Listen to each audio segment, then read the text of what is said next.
Tawahayo, Nami, Tushem, Naptu, Teilmanam, Sin, Miguel Acosta, Nahau, Hue, Sin, San Antonio, Texas, Akuen, Natham. To all my relations, good day. My name is Miguel Acosta. I live in San Antonio, Texas. I'm an American Indian Language Development Institute, LD, alumni, and Native American Master of Arts of Languages and Linguistics, NAMA, student at the University of Arizona. I am a lineal descendant of the Coahuiltecan people who inhabited the San Antonio missions. I am learning my heritage language from the documents. It has not been spoken in 200 years. I will be presenting to you the Coahuiltecan Language Reclamation Program, being conducted by the Coahuiltecan, Pilam, people of this land, nation. The Coahuiltecan traditional homeland is in central South Texas, from San Antonio in this light green area down to the Rio Grande River and the northeastern Mexican states of Coahuila and Tamaulipas.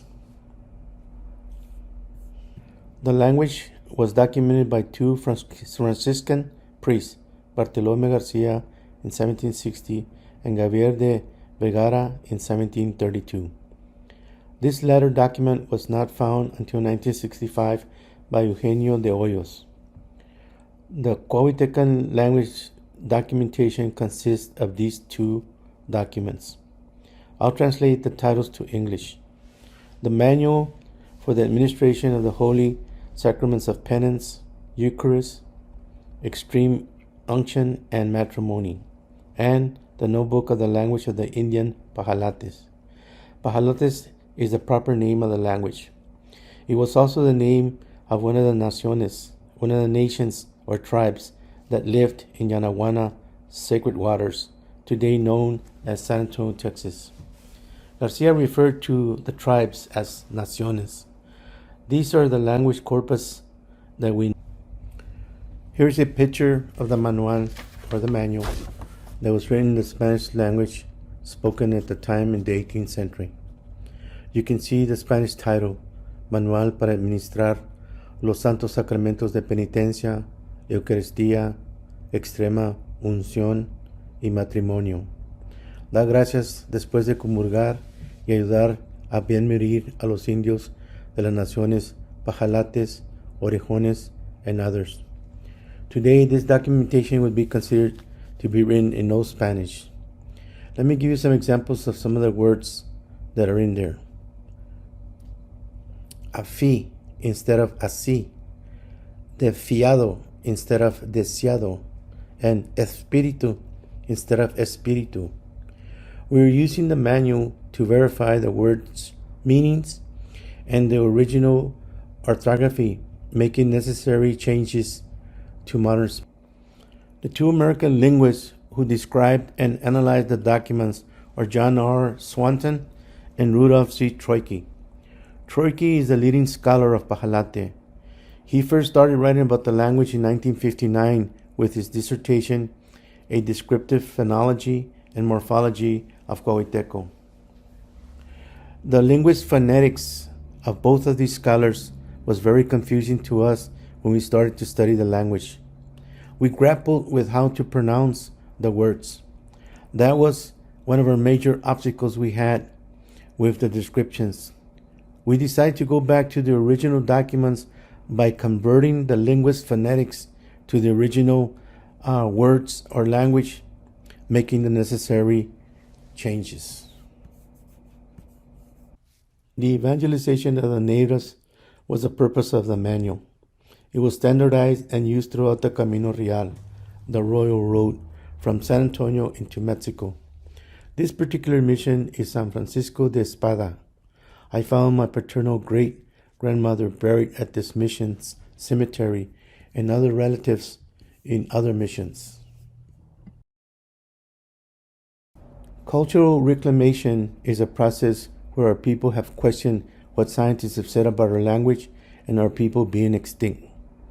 The process of cultural fluency is knowing about our past and recent history, our ceremonies and our songs, as well as our oral history. There's so much of it that it's probable that our children will record some of it.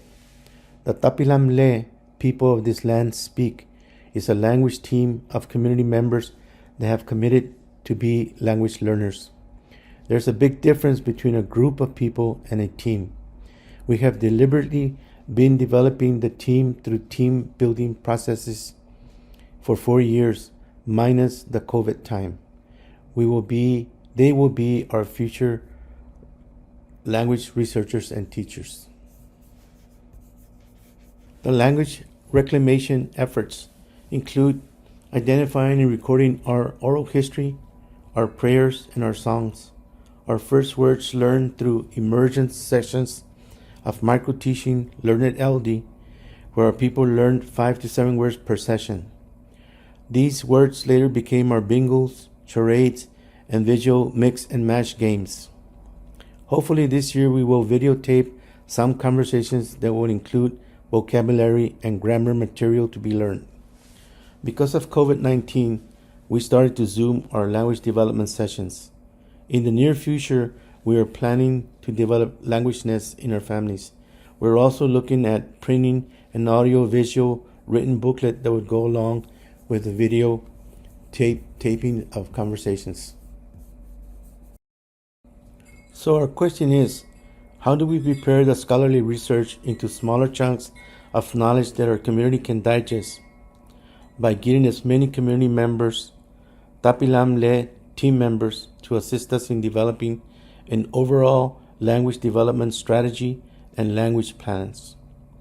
Implement our plans to videotape conversations and continue to develop our word lists. These processes will develop our teachers that will ensure future generations of Coahuiltecan children and people knowing their heritage language. We are still here. The sleeping language is awakening despite the efforts of the powers that be to negate our existence. We are currently in the courts fighting our way back into the San Antonio de Valero, a.k.a. the Alamo. 3 years ago, we were stopped from going in there after 20 years of ceremony. We would go in there to sing and pray to remember our ancestors. The powers that be stopped us even though we have records that our people lived and were buried there, and that it's a cemetery, just like all the rest of the missions. We will continue to fight for our inherited rights. Tawahayo, Hakawa, Po, Ko, Naletsam. Peace be with all of you, and I thank you.